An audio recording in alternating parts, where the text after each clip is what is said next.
Aboriginal TV Channel 4, celebrating NAIDOC Week 2019. After 2 generations of NAIDOC, we are here with a vision for the future and a message from the heart.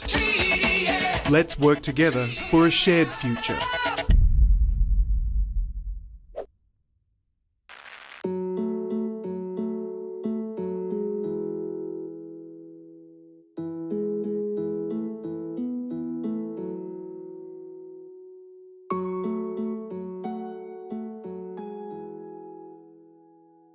Bill Ferguson is one of Dubbo's most notable sons. Born in 1880 in Darlington Point to a Wiradjuri mother and a Scots father, by 14 Bill was in the shearing shed alongside his father, learning from the forceful speakers of the fledgling union movement. Bill took up the cause of his fellow shearers very early in life, fighting for better workplace conditions and to improve the lot of his marginalised Indigenous kinsfolk. The flame was lit when he saw the unequal treatment of Aboriginal people in the wool industry, and in time he put his powerful voice to work on their behalf. He worked hard all his life to improve the conditions of workers, irrespective of colour. By the early 30s, Bill Ferguson had settled his wife and family in Dubbo. He considered it a relatively tolerant town. As the son of a Wiradjuri mother, he spoke her language, had a prized collection of weapons and talked of his people's traditions to his children while encouraging them to get a public school education. True son of a true Scotsman, he was a staunch Presbyterian, an elder and a highly respected member of the local community. Carefully he built a team that gathered first-hand evidence of the ill treatment of the dark people, as he called them. He and his team spent years amassing a vast amount of information about what was happening to his people. Poor schooling at Menindee, tuberculosis at Bulgandra mine,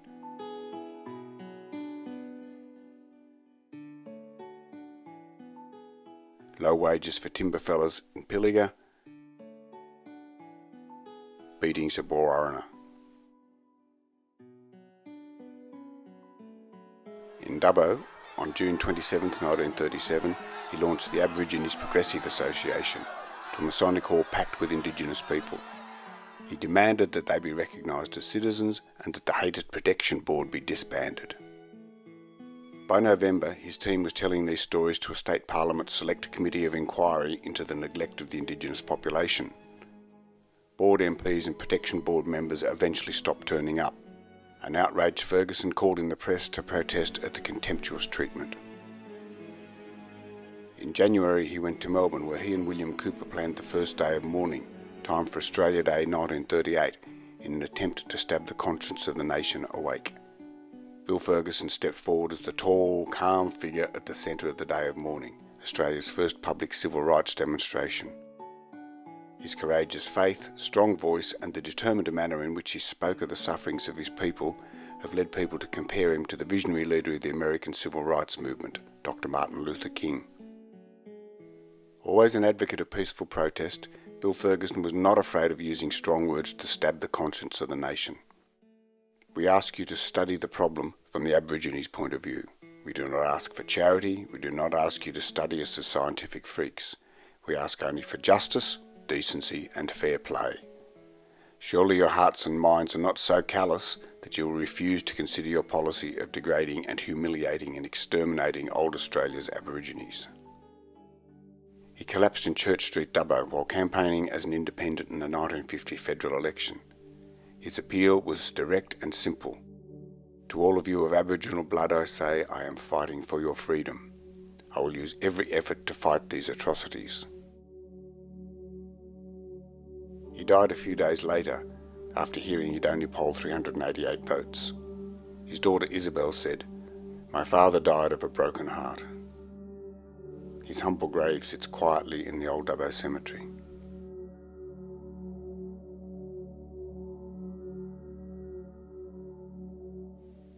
"17 years later, his hopes were realised at the 1967 referendum, which proposed changes to the Constitution to improve the rights for Indigenous people.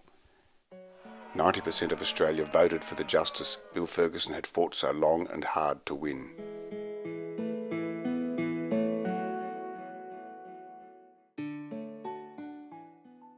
I have a dream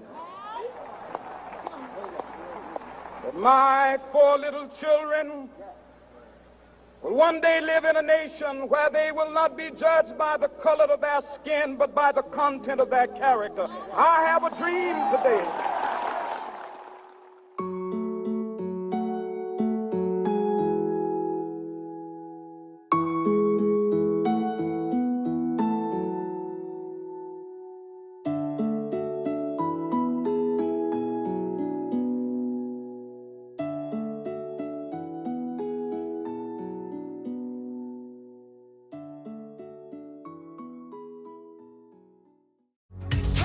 NAIDOC Week 2019.